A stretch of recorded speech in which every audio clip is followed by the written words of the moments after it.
સર્વને મારા જય શ્રી કૃષ્ણ।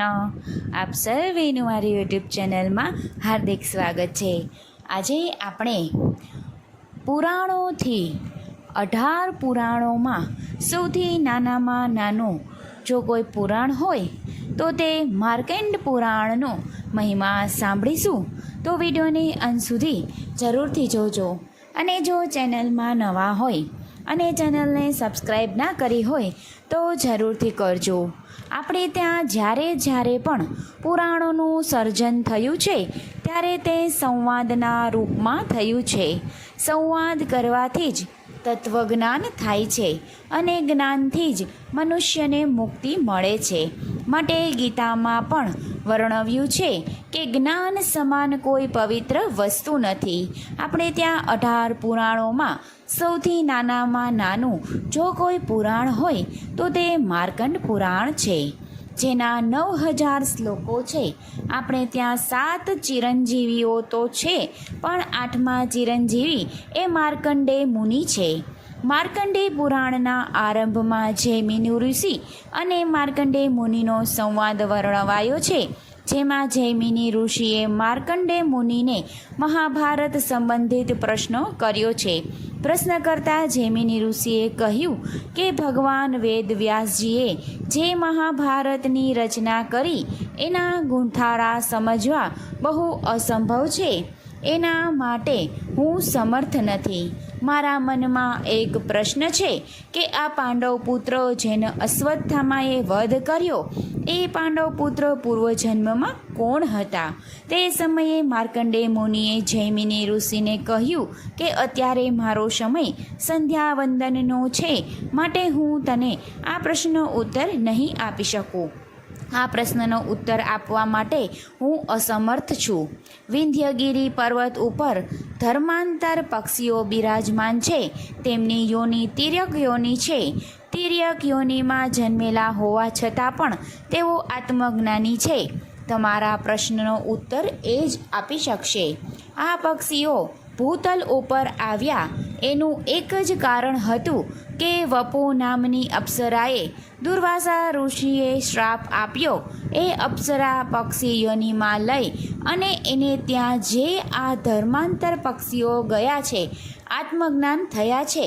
માર્કંડેય પુરાણમાં આ સંવાદ ખૂબ જ વિસ્તારથી દર્શાવાયેલ છે, પણ આ પ્રસંગનો સાર સમજીએ તો આપણે ત્યાં પક્ષીઓ પણ શાસ્ત્રની ભાષાને જાણતા હતા। પ્રાચીન કાળમાં સંદેશો લઈ અને પક્ષીઓ જતા હતા, જેના વર્ણનો મહાકવિ કાલિદાસ પણ પોતાના સાહિત્યોમાં દર્શાવ્યા છે। પ્રિયતમા પક્ષીને સંબંધીને કહે છે કે ઉડ ઉડ પંખી ઉતારવા જાજે પિયુના દેશ, પણ પિયુ મારો શું કરે તું લાવજે સંદેશ। પ્રેમ અને આત્મજ્ઞાની ભાષાના સ્વરૂપો જો પક્ષીઓ સમજતા હોય તો આપણે તો મનુષ્યો છીએ, આપણે ભજન કરી શકીએ એના માટે ભગવાને ઘણી બધી સુવિધાઓ આપી છે। કેટલાક સરસ કાન આપ્યા છે, કેટલી સરસ વાણી આપી છે। કાનથી ભગવાનના કીર્તનોને શ્રવણ કરીએ અને વાણીથી ભગવાનના નામનો આશ્રય કરીએ અને ભગવાન ભક્તિમાં જીવન વિતાવીએ। બીજું કે આ ધર્માત્મા પક્ષીઓ ગીધના વશમાં લખાયેલા જન્માયેલા છે। આ ગીધ એને પોતાના જીવનમાં ત્યાગ, સમર્પણ અને સેવા કરીને જેના ઉદાહરણો રામાયણ કાલીન છે। પણ આ સંવાદ માર્કંડેય મુનિએ દર્શાવ્યો કે જેટલું મનુષ્યનું કર્મ ઉત્તમ તેટલું જ પક્ષીઓનું કર્મ ઉત્તમ છે। આ ધર્માત્મા પક્ષીઓ જોડે જ્યારે જૈમિની ઋષિ ગયા અને એમને પાંડવ પુત્રો સંબંધિત જ્યારે પ્રશ્ન કર્યા ત્યારે પક્ષીઓએ માર્કંડેય પુરાણમાં હરિશ્ચંદ્ર મહારાજનું આખ્યાન વર્ણવાયું। એ આખ્યાનમાં જ જૈમિની ઋષિના પ્રશ્નનો ઉત્તર આવ્યો। જ્યારે વિશ્વામિત્રજીએ હરિશ્ચંદ્ર મહારાજજીની પરીક્ષા કરી ત્યારે આપણા 5 વિશ્વદેવોએ વિશ્વામિત્રનો વિરોધ કર્યો અને કહ્યું કે તમે હરિશ્ચંદ્ર જેવા ધર્માત્મા રાજાને કષ્ટ પહોંચાડ્યું, ઘોર અનર્થનું સર્જન કર્યું છે। આ શબ્દ સાંભળી વિશ્વામિત્રજી ક્રોધાએ ભરાયા અને વિશ્વાદેવોનો શ્રાપ આપતા કહ્યું કે તમારે મનુષ્યોનીમાં જવું પડશે. વિશ્વદેવોએ ક્ષમા માગી ત્યારે ક્ષમા આપતા કહ્યું કે દ્રોણપુત્ર અશ્વત્થામા દ્વારા જ તમારો ઉદ્ધાર થશે. તો આ મહાભારતનો જે પ્રશ્ન છે એ માર્કંડેય પુરાણમાં દર્શાવાયો છે. એક સંવાદથી બીજા સંવાદનું સર્જન થાય છે. જેવી રીતે માર્કંડેય અને જૈમિનીનો સંવાદ થયો એવી જ રીતે પક્ષીઓ અને જૈમિની ઋષિનો સંવાદ થયો. તો આ સંવાદમાં એવું દર્શાવાયું કે આ વિશ્વદેવો જ પાંડવ પુત્રો થઈ આવ્યા.